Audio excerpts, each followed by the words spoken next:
UP विधानसभा चुनाव में इस बार स्वामी प्रसाद मौर्य चर्चा में बने रहे। चुनाव से ऐन पहले मौर्य बीजेपी छोड़ समाजवादी पार्टी में शामिल हुए और उसके बाद दावा करने लगे कि सरकार अखिलेश यादव की बनेगी।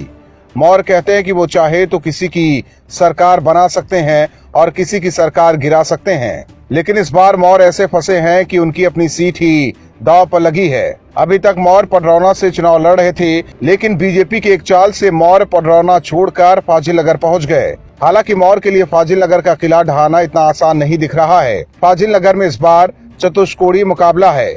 बीजेपी, सपा, बीएसपी और ओवैसी की पार्टी मैदान में है।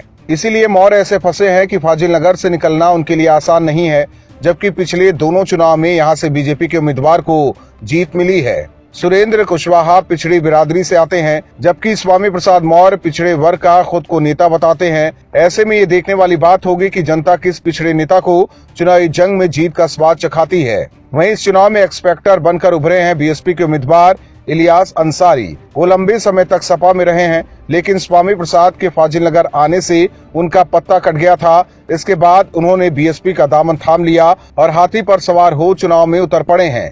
यही वजह है कि स्वामी प्रसाद मौर्य की जीत में संशय पैदा हो रहा है। फाजिलनगर में वोटिंग का समय भी आ चुका है, लेकिन इससे पहले मंगलवार को जमकर बवाल हुआ था। स्वामी प्रसाद मौर्य और बीजेपी के समर्थकों में झड़प हो गई थी। इसके बाद स्वामी प्रसाद मौर्य धरने पर बैठ गए। वहीं बीजेपी का कहना है कि स्वामी प्रसाद मौर्य चुनाव हार रहे हैं, इसीलिए पहले से ही बवाल काट रहे हैं।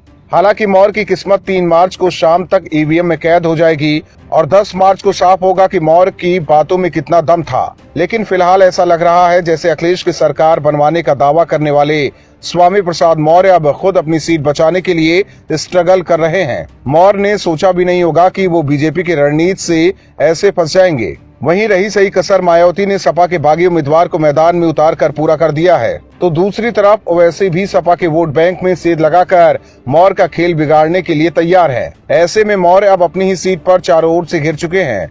Bureau report, OMH news. और भी वीडियोस देखने के लिए चैनल को सब्सक्राइब करें और बेल आइकन को दबाएं।